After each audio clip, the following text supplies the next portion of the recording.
Hello good morning everyone, welcome back to my vlog. ಬೇಗ ಎದ್ದು ಜಿಮ್ಮಿಗೆ ಹೋಗೋಣ ಅನ್ಕೊಂಡಿದ್ದೆ, ಆದರೆ ನಾನು ಎದ್ದಾಗ 11:30 ಆಗಿತ್ತು. So first meal already skip ಆಗಿತ್ತು, ಅದಕ್ಕೆ ಸೆಕೆಂಡ್ ಮೀಲ್ ಮಾಡೋಣ ಅಂತ ಅನ್ಕೊಂಡೆ, ಆದರೆ ಸ್ಟಾಕೇ ಇರಲಿಲ್ಲ. ಸೊ ಬೇಗ ಫ್ರೆಶ್ ಅಪ್ ಆಗಿ 3 ಡ್ರೈ ಎಗ್ ತೊಗೊಂಡು ಬಂದೆ. ಬಾಲ್ಡ್ ಎಗ್ ಮಾಡ್ಕೊಂಡು ತಿಂದು ದೆನ್ ಆ್ಯಸ್ ಯೂಶುವಲ್ ಫುಡ್ನ ಮೇಂಟೈನ್ ಮಾಡಿ ಅಗೇನ್ ಮಲ್ಕೊಂಡೆ. ಫೆಸ್ಟಿವಲ್ ವೀಕ್ ಆಗಿರೋದ್ರಿಂದ ವರ್ಕೌಟ್ ಸ್ಕಿಪ್ ಆಗಿತ್ತು, ಸೊ ಜಿಮ್ಮಿಗೆ ಹೋದೆ. ಸೊ ಇವತ್ತಿನ ಡೇ ಎಲ್ಲ ರೆಸ್ಟ್ ಎಲ್ಲ ಆಯಿತು. ಸೊ ಜಿಮ್ಮಿಗೆ ಬಂದೆ. ಶೋಲ್ಡರ್ ವರ್ಕೌಟ್ ಒಂದು ಬಾಕಿ ಇತ್ತು, ಮಾಡಿರಲಿಲ್ಲ shoulder workout. So shoulder workout ಮಾಡೋಣ ಅಂತೇಳಿ ಜಿಮ್ಮಿಗೆ ಬಂದೆ. ಇವತ್ತು ಸಂಡೇ ಆಗಿರೋದ್ರಿಂದ ಜಿಮ್ಮಲ್ಲಿ ಯಾರೂ ಇಲ್ಲ. ಸೊ ಕಂಪ್ಲೀಟ್ ಜಿಮ್ ಇವತ್ತು ನಂದಾಗಿದೆ. ವರ್ಕೌಟ್ ಮಾಡೋಣ ಅಂತ ಇವತ್ತು ಪ್ಲ್ಯಾನ್ ಮಾಡಿದ್ದೀನಿ. ಸೊ ಹೋಗ್ತಾ ಬೆಳಗಿಂದ ಕಂಪ್ಲೀಟ್ ರೆಸ್ಟ್ ಆಗಿತ್ತು. ಸೊ ವಾಮಪಿಂದ ಸ್ಟಾರ್ಟ್ ಮಾಡೋಣ ಅಂತ ಬಂದಿದ್ದೀನಿ. 3, 4, 5, 6.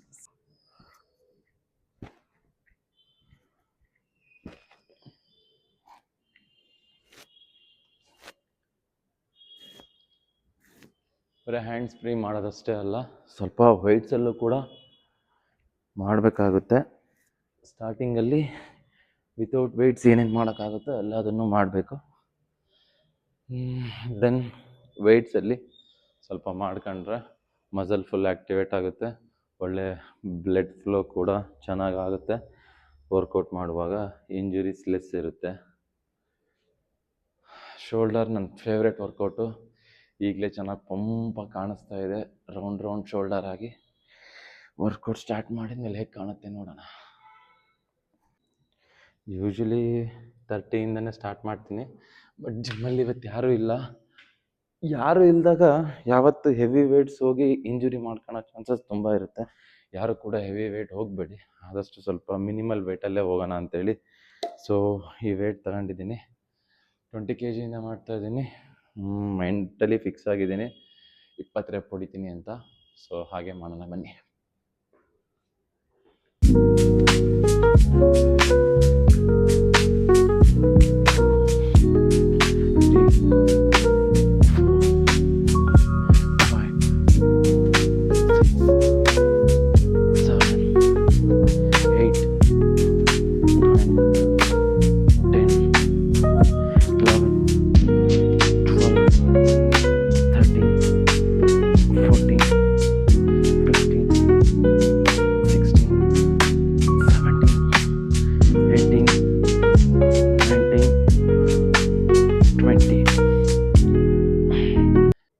ಸೊ ಈಗ 25 kg ಮಾಡೋಣ.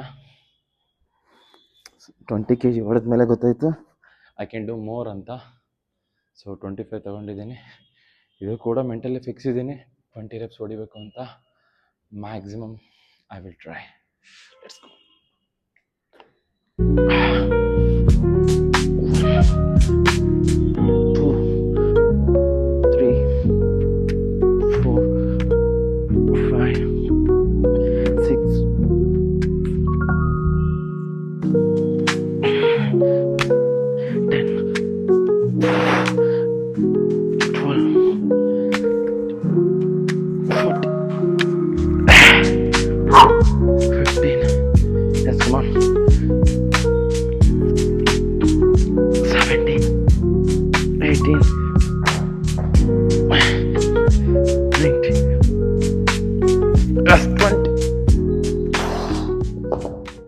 $30 kg ಒಂದು ಸೆಟ್ ಮಾಡಿದೆ. ಸೊ ಟೋಟಲ್ 3 sets ಆಯಿತು. ಆ್ಯಂಡ್ ನೆಕ್ಸ್ಟ್ ವರ್ಕೌಟ್ಸ್ಗೆ ಹೋಗೋಣ ಬನ್ನಿ.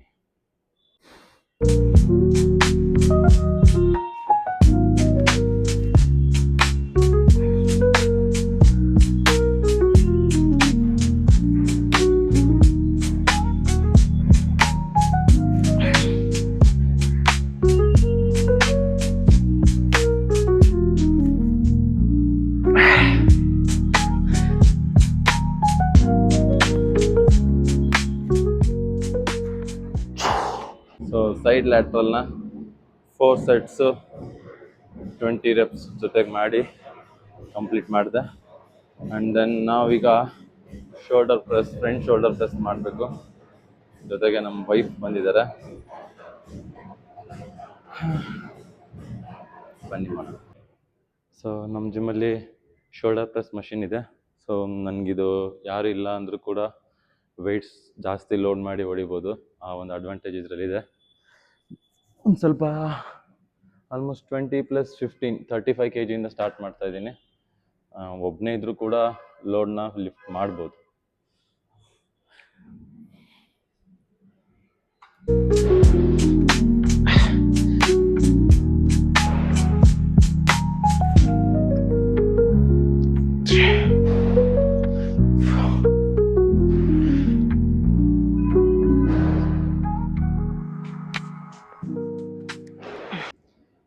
ತರ್ಟಿ ಫೈವಿಂದ ಸ್ಟಾರ್ಟ್ ಮಾಡಿದ್ದೆ, ಹಾಗೋ ಕಡಿಮೆ ಲೋಡ್ ಅನ್ನಿಸ್ತು. ಸೊ ಅದಕ್ಕೆ ಮತ್ತೆ ಒಂದು 10 ಹಾಕಿದ್ದೀನಿ. ಸೊ 45 ಆಗಿದೆ. ಸ್ಟಿಲ್ ಆರಾಮ್ಸೆ ಮಾಡ್ಬೋದು. Here we go.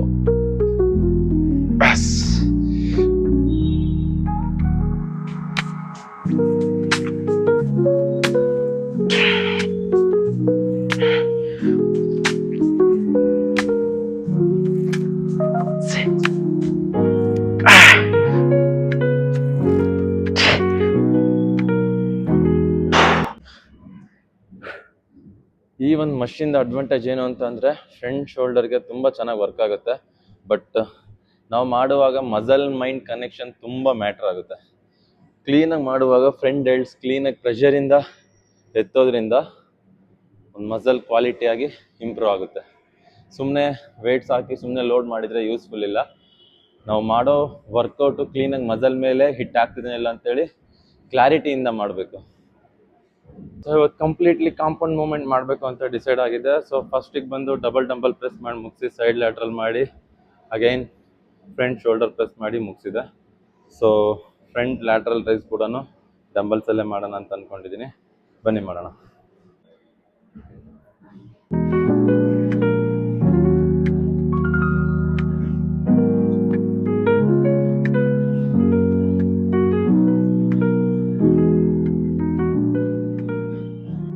So front lateral rice ಕೂಡ ಮುಗಿಸಿದೆ. ಶೋಲ್ಡರ್ ಒಳ್ಳೆ ಪಂಪ್ ಫೀಲ್ ಆಗ್ತಾಯಿತ್ತು. ಆ್ಯಕ್ಚುಲಾಗಿ ಹೇಳಬೇಕು ಅಂತಂದರೆ ಮೋಸ್ಟ್ ಆಫ್ ದೆಮ್ ಫ್ರಂಟ್ ಡೆಲ್ಟ್ಸ್ ಮತ್ತು ಸೈಡ್ ಡೆಲ್ಟ್ಸಲ್ಲೇ ಕಂಪ್ಲೀಟ್ ಮಾಡಿ ಮುಗಿಸ್ಬಿಡ್ತಾರೆ. ಆ್ಯಕ್ಚುಲಾಗಿ ರೇರ್ ಡೆಲ್ಟಿಸ್ ಕೂಡ ತುಂಬ ಮ್ಯಾಟ್ರ್ ಆಗುತ್ತೆ. ಶೋಲ್ಡರ್ಗೆ ರೇರ್ ಡೆಲ್ಟಿಸ್ ಮಾಡೋದ್ರಿಂದ ಇನ್ನು ಬಿಗ್ ಮಸಲ್ ಕಾಣುತ್ತೆ. ಸೊ ನೆಕ್ಸ್ಟ್ ರೇರ್ ಡೆಲ್ಟಿಸ್ ವರ್ಕೌಟ್ ಮಾಡೋಣ ಬನ್ನಿ.